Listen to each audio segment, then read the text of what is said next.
ठीक है, line by line, chapter by chapter. Questions bank में जितना भी क्वेश्चंस पूछा है आज तक, वो सारे क्वेश्चंस का सलूशन बताया जाएगा आपको। बात उसा दिमाग में, ठीक। यहाँ पे आप देखिए सवाल, ठीक ना। चैप्टर का नाम हमारा क्या है? प्रकाश का परावर्तन। चैप्टर का नाम क्या है? प्रकाश का परावर्तन। एकदम लाइन बाय लाइन आपको थ्योरी करवाया जाए प्रकाश के परावर्तन से। बात क्लियर है? अब ये प्रकाश के परावर्तन के कितने नियम होते हैं, क्या होते हैं, ध्यान से आपको क्या करना है, समझना है। याद है सब चीज? जितनी चीजें पढ़ाई गई थी आपको, है ना? ध्यान से देखेंगे हम लोग। एक सवाल दिया है जो हमारा पूछा हुआ सवाल है। कहा है? पूछा हुआ सवाल। कब कब पूछा है? तो 2012 में, 2015 में, 2015। पहले 2 शिफ्ट में एग्जाम होता था, प्रथम सीटिंग और सेकंड सीटिंग होता था ना। और दूसरा कौन नाम पूछा है? 2020 में, 2021, 2023, 2024। खचा खच पूछ रहा है एकदम, बुझाया गोच? ठीक। अब ये पूछ देगा 2026 में, बुझाया गोच? तो ध्यान दीजिए इधर। आइए, हम बोले थे कि लड़ने के बाद छोड़िए, ये सब क्या होता है? टकराता है सब। तो पहला सवाल है आपके सामने, क्या है? प्रकाश के परावर्तन के कितने नियम होते हैं? याद है आपको? ठीक। पहला नियम होता है आपतित किरण, परावर्तित किरण तथा आपतन बिंदु पर डाला गया विलंब तीनों एक ही समतल में होते हैं। दूसरा नियम होता है आपतन कोण परावर्तन कोण के बराबर होता है। पहले आपतन कोण पढ़ना है, बाद में परावर्तन कोण पढ़ना है। जिन जना ये बोल दिए कि परावर्तन कोण आपतन कोण के बराबर होता है, तो ये नियम गलत माना जाएगा। काहे माना जाएगा? पहले परावर्तित किरण थोड़ी आ जाएगी, पहले कौन किरण आएगी? आपतित किरण। तो पहले कौन कोण बनेगा? आपतन कोण। मानते हैं कि संख्यात्मक रूप से ये दोनों कोण आपस में क्या होता है? बराबर, लेकिन नियमानुसार बराबर नहीं होता है। बात उसा दिमाग में। आगे आपको आपतन ही बोलना पड़ेगा, परावर्तन नहीं। अगला आपको पढ़ाया गया था, यो सवाल पूछा है, ध्यान से देखिए। कब पूछा? 2015, 2016, 2022, 2023। बात उसा दिमाग में, ठीक। अब ध्यान से देखिए, समतल दर्पण द्वारा बना प्रतिबिंब। कौन दर्पण द्वारा? आपको लग रहा हो कि समतल दर्पण आखिर है काने? नहीं। कौन दर्पण?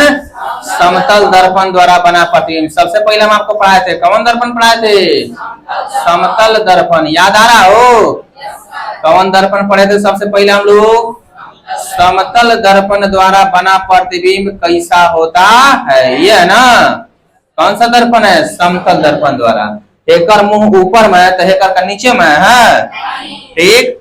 अब से ऊपर बनाया तो का नीचे आ गया है, नहीं। अगर जैसन है वैसने बने, ठीक, तो यह क्या कहलाता है? वह काल्पनिक प्रतिबिंब कहलाता है या आभासी प्रतिबिंब कहलाता है। कौन प्रतिबिंब कहलाता है? काल्पनिक तथा आभासी। या आप लोग हम लोग लिखबो किए होंगे समतल दर्पण में बने प्रतिबिंब की विशेषता। देख रहे हैं लोग? इसमें काल्पनिक प्रतिबिंब बनता है। काल्पनिक का दूसरा नाम आभासी होता है। क्या होता है? आभासी। तो हमको इसी से मतलब है, ठीक। समतल दर्पण में बना प्रतिबिंब कैसा होता है? काल्पनिक। कैसा? काल्पनिक। तो दिक्कत? हाँ, बहुत आराम से समझिए। प्रकाश तरंग का उदाहरण होता है, ठीक। ये भी सवाल पूछ ले। कब? 2017 में। हम बउआ जो बात बोलते हैं वो समझिए कि लड़ने का बात छोड़िए, सब क्या होता है? टकराता है। पहला टॉपिक था हमारा प्रकाश किसे कहते था कि नहीं? आइए हम लोग प्रकाश का परिभाषा पढ़े होंगे। प्रकाश ऊर्जा का रूप है। प्रकाश विद्युत चुंबकीय तरंग है। क्या है? प्रकाश विद्युत चुंबकीय तरंग होता है। घुसा दिमाग में? नहीं। प्रकाश कौन तरंग होती है? प्रकाश एक विद्युत चुंबकीय तरंग होती है। प्रकाश एक विद्युत चुंबकीय तरंग होती है। बात घुसा दिमाग में? समझ में आ रहा है कि नहीं? क्लियर है? आइए, हम बोला है ना कि प्रकाश के परावर्तन के 2 नियम होते हैं, ठीक। नियम व कथनानुसार सही होगा, संख्यात्मक रूप से नहीं। बात क्लियर? संख्यात्मक रूप से आपतन कोण परावर्तन कोण का मान हमेशा बराबर होता है, लेकिन नियमानुसार आपको बोलना पड़ेगा। किस अनुसार? नियमानुसार। देखिए, प्रकाश के परावर्तन के नियम से निर्धारित होता है। प्रकाश के परावर्तन से क्या निर्धारित होता है?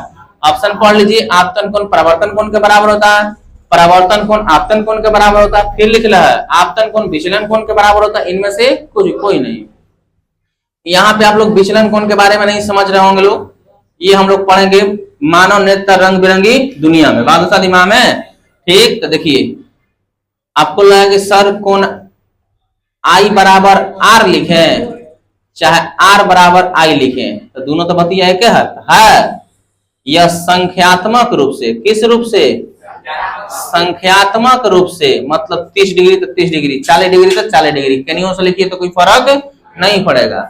लेकिन कथनानुसार आपतन कोण परावर्तन कोण के क्या होता है, बराबर होता है। क्या होता है, बराबर होता है। कौन, आपतन कोण परावर्तन कोण के क्या होता है, बराबर होता है। हम लोग पढ़े थे प्रकाश का नियम, बोलिए प्रकाश के परावर्तन का नियम पढ़े थे, कहाँ पढ़े थे, बोलिए प्रकाश के परावर्तन का नियम आपतन कोण परावर्तन कोण के साथ क्या होता है, बराबर होता है। कोई दिक्कत, बोलिएगा, समझ में आ रहा है। अब आजिए अगला सवाल पर ध्यान देंगे। प्रकाश की किरणें गमन करती है, प्रकाश की किरणें गमन करती है। ऑप्शन है हमारे पास सीधी रेखा में। पहले सवाल देखिए 2017, 2020, 2025, 2026, एकदम टकराएगा वो, ना के सवाल नहीं है, बुझा कुछ। आइए आपको लग रहा है कि हम लोग पढ़े हैं कि ना, तो प्रकाश किस रेखा में गमन करती है, क्या क्या एक्सपेरिमेंट होगा हमारे पास, कहाँ रहा होगा, एक्स एक्सपेरिमेंट होगा। ठीक, प्रकाश हमेशा किस रेखा में गमन करती है, सीधी रेखा में। दिख रहा है आपको, प्रकाश की किरणें हमेशा किस रेखा में गमन करती है, सीधी रेखा में। कौन सी रेखा में, option number A, option number A, option number. बुझा कुछ, सवाल पढ़िए। दर्पण के सामने किसी भी दूरी पर स्थित वस्तु का प्रतिबिंब हमेशा क्या बने, सीधा प्रतीक होता है। तो वह दर्पण कौन है। ठीक, हम लोग पढ़ेंगे, ध्यान से समझिएगा। समतल दर्पण में सबसे पहले प्रतिबिंब आपको दिखाए, हम दिखाए हैं। समतल दर्पण में आप देख लिए सीधा प्रतिबिंब बनता है। कौन सा प्रतिबिंब बनता है, समतल दर्पण में कैसा प्रतिबिंब बनता है, सीधा, देख लिए बनता है। एक और दर्पण देख लेते हैं हम, कौन सा दर्पण देख लेते हैं, पहले अवतल देखेंगे ना। कौन दर्पण देखेंगे, अवतल, काची, सभी प्रतिबिंब की स्थितियां हैं। अवतल दर्पण में प्रतिबिंब अगर फोकस से हेने रहे तो उल्टा बनता है, बनता है। अब फोकस के हेने चल जाए तो कैसन बनता है, सीधा बनता है। अर्थात अवतल दर्पण उल्टा प्रतिबिंब भी बनाता है और सीधा भी बनाता है।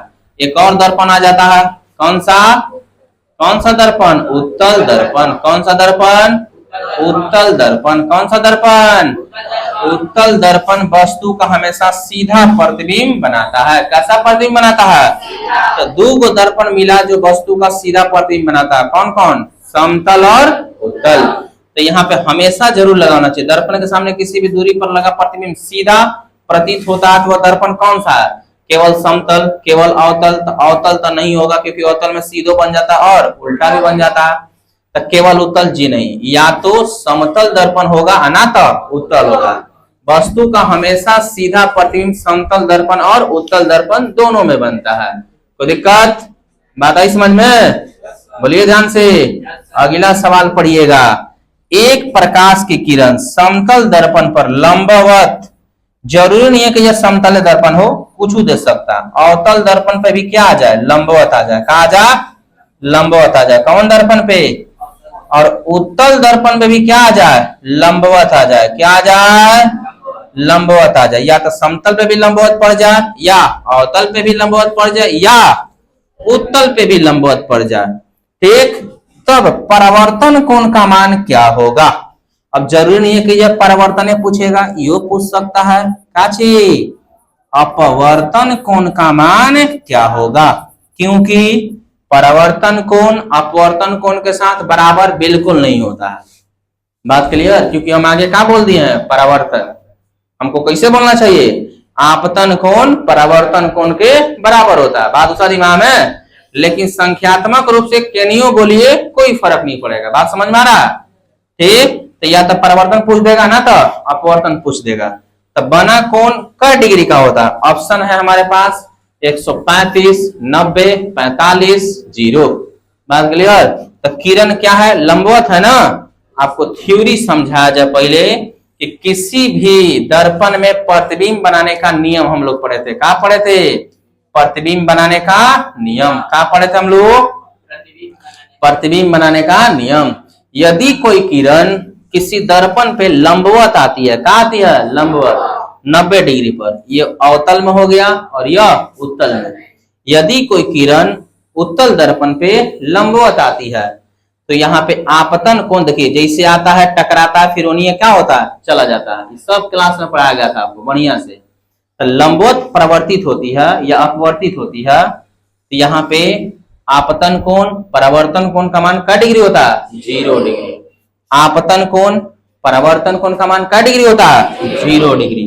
तो कोई किरण एक समतल दर्पण पर या अवतल दर्पण पर या उत्तल दर्पण पर लंबवत आपतित होती है तो परावर्तन कोण या अपवर्तन या आपतन कोण का मान क्या डिग्री होता है? 0 डिग्री होता है।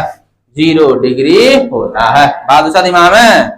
अगला सवाल है आपके पास, किरणों के समूह को क्या कहते हैं?